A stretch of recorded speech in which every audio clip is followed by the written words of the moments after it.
for Mythic Pluses, these are pretty much the consumables you're going to want to run.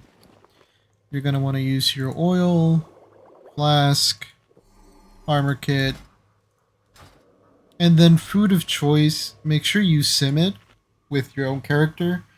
For myself, because I'm basically at crit cap, the only choice I have outside of using a feast for personal food is haste food, which is what I'm going to go ahead and use. And then if you want to use potions in Mythic Pluses, the Spectral Intellect is really good for any sort of cleave or AoE fights, so trash. And the Phantom Fire is great for single targets, so things like bosses. In terms of talents, you're going to run your standard set of talents. If you're running Glacial Fragments, which I highly recommend you do, Splitting Eyes is a must in here. And the only flag ones are really going to be the second and third row. This is going to be a pretty nice DPS upgrade, which is explained in my basics video. So, Conduits, Unrelenting Cold will do more overall damage by a slight margin compared to Ice Bite, but you lose out on that single target damage that Ice Bite provides, so I prefer running Ice Bite as opposed to Unrelenting Cold myself. Now, when you're doing any Mythic Plus, one of the key things you can do is use your cooldowns freely. You don't want to just hold on to your cooldowns forever because you're essentially wasting them. Like on this pull right here, we're going to start more than 5 targets. We're going to Frost Nova. And look at that cooldown reduction we have already on our Icy Veins. We barely started using Icy Veins and it's already off the cooldown. Like that's kind of why using your Frost Nova is a DPS cooldown when you use it on 5 or more freezable targets if you have Frozen Orb and Icy Veins running. The way that works is your Icy Propulsion Conduit will work on certain crits. Those are all single target damage crits and Arcane Explosion and Frozen Orb crits. If you have Frozen Orb ticking and you use Frost Nova, you're basically guaranteeing a bunch of crits on a whole bunch of different mobs simultaneously, which reduces the amount of cooldown left on your Icy Veins by a considerable chunk. And like right now I'm basically just getting non-stop Icy Vein duration during the run because of it, right? Like I've used it 2 times in this dungeon and it's already back up. It hasn't actually been on cooldown this whole dungeon. And as you can see, it's pretty solid and consistent DPS. So the thing with Frost Mage, it doesn't have the burst of fire or other classes, but it does have very consistent DPS. It's one of the things you can do when prior to spawning is go ahead and Blizzard precast into where it's spawning. It's better than the alternative of just flat out not casting anything. And it's going to get you a little bit of cooldown reduction on your Frozen Orb, which is always welcome. We always enjoy that. And one of the hardest challenges of hugging Mythic Plus is tanks don't really realize how important thing standing in your Blizzard is. They think it's a kiting tool when in reality it is the last thing you want them to use it as. You want them to tank mobs in the Blizzard so you deal the most amount of damage possible. If they use it as a stepping stone to move mobs in and out of the Blizzard, to kind of kite, that's pretty bad. Your damage is going to suffer. So one of the things you can do is try to predict where the tank is going to move the mobs and set your Blizzard there before the tanks goes there to make sure you have some decent uptime on the mob standing in the Blizzard. One thing that I'm a little bit hesitant to mention, but I guess it's technically true, if you have Glacial Fragments Legendary, and you have less than, I think it's 200 Mastery, and you have Frozen Orb on cooldown, and you just put a Brain Freeze into the mob, so your next 2 Ice Lances are guaranteed to crit, it is a very slight DPS upgrade to cast Blizzard on single target. Outside of that, your single target rotation with Glacial Fragments remains unchanged, particularly if you have over 200 Mastery. I'm only at 107 myself. Your double target rotation is just single target rotation with Blizzard mixed in. What you can do to funnel damage as Frost is keep Blizzard on cooldown while using your single target rotation. So if we go in conclusion over the rotation, single target remains unchanged unless under a very specific set of circumstances. 2 target is single target plus Blizzard on cooldown. 3 target is Blizzard plus Iceland spam normally, and Blizzard plus single target rotation for priority targets. And then 5 or more freezable targets, the rotation becomes when you have 5 or more freezable targets and you have Icy Veins running and you have Frozen Orb running, then use Frost Nova to significantly reduce the cooldown remaining on your Icy Veins. Kind of one of the things that should be emphasized about running Mythic bosses as Frost is just because Glacial Fragments makes your AoE damage really good, and by comparison your single target isn't that great, does not mean your single target is bad. It's simply not great. That's all that means. So you can still do fairly respectable single target damage while running Glacial Fragments.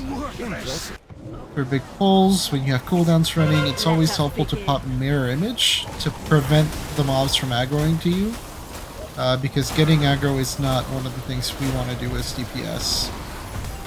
For big abilities like this Thrash, you can go ahead and alter time right before it hits, and then alter time back. Alternatively, you can just max range it if you go, I believe it's 39 yards or 38 yards. So like right now, I didn't have alter time. If this were a higher key, I'd probably be dead standing in that. So I went ahead and max ranged it. So knowing sort of what the mobs do and what's danger is, what needs to be interrupted, is always going to be relevant in a Mythic Plus, particularly as you push higher and higher keys. Going down the list for sort of tips I can think of for each Mythic Plus. Mists of Tyrannus Scythe. If you're running Blink instead of Shimmer, you can simply alter time, wait in the cast that turns you into a pod, blink out, alter time back. One of the things you can do in Mists of Tyrannus Scythe, as a Venthyr Frost Mage specifically, is you can do the skip one of 2 ways. You can either go through this opening here, you can Door of Shadows through here, or you can simply Invis through it. One other important thing to note about that maze is the path that the boss follows is going to end up being the correct path through the maze. So if you want to save some time and not have to do the puzzles, you can simply put a marker on her and watch and pay attention and memorize which paths and doors she takes, and those are going to be the paths and doors that you're going to have to take as you travel through the maze. Sanguine Depths, just usage of the lanterns. You want to make sure you use the lanterns as best as possible and get a nice healthy damage and healing buff off of the lanterns, particularly if nothing else, just the one on pull. Spires of Ascension, nothing terribly noteworthy, just do be mindful of the interrupts in that dungeon, particularly with the Rebellious Fist, with Dark Lashes at high enough levels. Theater of Pain, people kind of go back and forth as to what their preference is, because it is a 5-boss dungeon, the only 5-boss dungeon, particularly in Tyrannical Week, where Frost isn't that strong at single target compared to AoE when running Glacial Fragments. I personally still run Glacial Fragments. I haven't had a problem running Theater of Pain, but the highest I've run is only a 19, so I'm not like a bleeding edge key pusher. So very much take it with your comfort level if you want to run Glacial Fragments, if you want to run Slick Eyes, if you want to wait until 9.0.5 where Freezing Winds is going to be viable.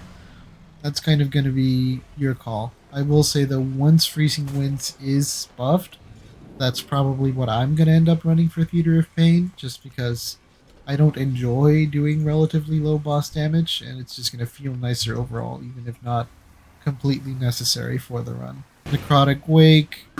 Here you can Blizzard into the ads and then just do your Glacial Fragments rotation. In this room, your sort of Glacial Fragments doesn't really work as intended, so pretend you don't even have the legendary equipped, meaning you're just going to go ahead and do single target rotation for decent sized pulls. You're going to do AoE rotation without glacial fragments otherwise, like right now I'm using Arcane Explosion for a lot of targets. Plaguefall, you have the Mushroom Mancer guys, I forget the spellcast, but it is a damage amp and it is stacking. So if the cast goes off, you can go ahead and spell steal it off of all of them and really increase the damage that you do. Halls of Atonement, optimize the usage of the gargoyles if you can. Ideally save them for things like a pride, for things like a shard. The boss if it's going to be tyrannical. If other people in your party pull them or aggro them, there's not much you can do there. You can control 2 of them at the same time in the room right before the 3rd boss, provided they're stacked on top of you or near you, and you just keep spamming the extra action button. Now, one other thing you can do if you're feeling confident is you can actually go ahead and grab this gargoyle